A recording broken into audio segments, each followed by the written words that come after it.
जय माता दी। मैं एस्ट्रो डॉक्टर किरण सेठी आज आपसे बात करूंगी लाल किताब के बारे में कि क्यों करनी चाहिए हमें लाल किताब, क्यों ज़रूरी है लाल किताब करना। देखिए, लाल किताब जो है बहुत इजी मेथड से हमें प्रिडिक्शन करना सिखाती है।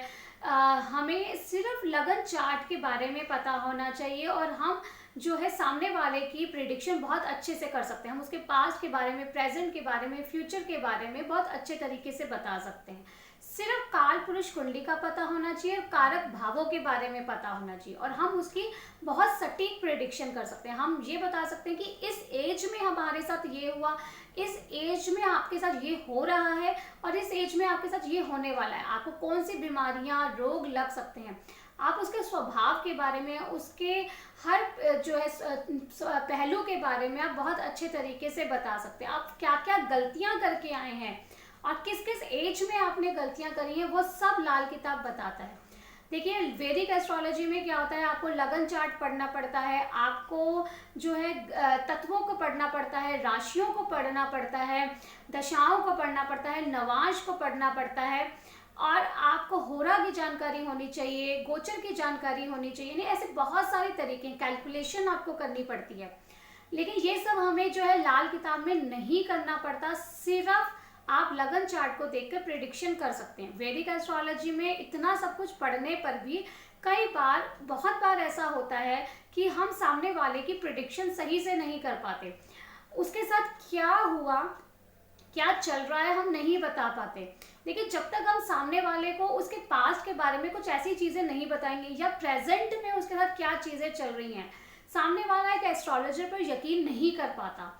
तो जैसे ही आप उसका पास्ट प्रेजेंट बताते हैं, तो जो आप उसके फ्यूचर के बारे में प्रिडिक्ट करते हैं, सामने वाले पर वो आप पर विश्वास हो जाता है और वो आपकी विद्या पर विश्वास करता है। लेकिन वैदिक एस्ट्रोलॉजी में इतना कुछ पढ़ने पर भी बहुत सारे एस्ट्रोलॉजर प्रिडिक्शन करने में कठिनाई महसूस करते हैं। दूसरा, वैदिक एस्ट्रोलॉजी में उपाय इतने नहीं दिए गए, मंत्र दिए गए हैं, यंत्र दिए गए हैं, ठीक है, लेकिन उपाय नहीं दिए गए। लेकिन आज के कलयुग में इतना बिजी शेड्यूल होने पर आप इतने लाख मंत्र कीजिए, आप यहाँ ऐसे पूजा कीजिए, ये करना सामने वाले के लिए बहुत मुश्किल हो जाता है। तो लाल किताब में बहुत इजी तरीके दिए गए हैं, जैसे आपको मंदिर में ये देना है या कुछ चीज़ प्रवाहित करनी है, प्रवाहित नहीं करनी, और कब कौन सी चीज़ मंदिर में देनी है।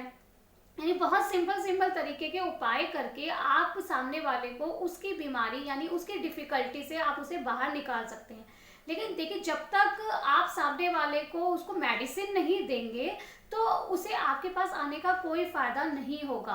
आपने प्रिडिक्शन तो कर दी, लेकिन आप उसको मेडिसिन क्या दें, यानी आप उसे उपाय क्या दें, आप इसको लेकर काफ़ी कंफ्यूज हो जाते हैं वैदिक एस्ट्रोलॉजी में। तो लाल किताब आपको इस चीज़ का भी सलूशन देता है। तो ये ऐसी बहुत सारी बातें हैं, बहुत इंटरेस्टिंग बातें हैं जो आप लाल किताब में पढ़ेंगे।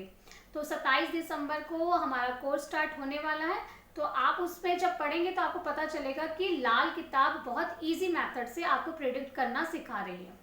जय माता दी।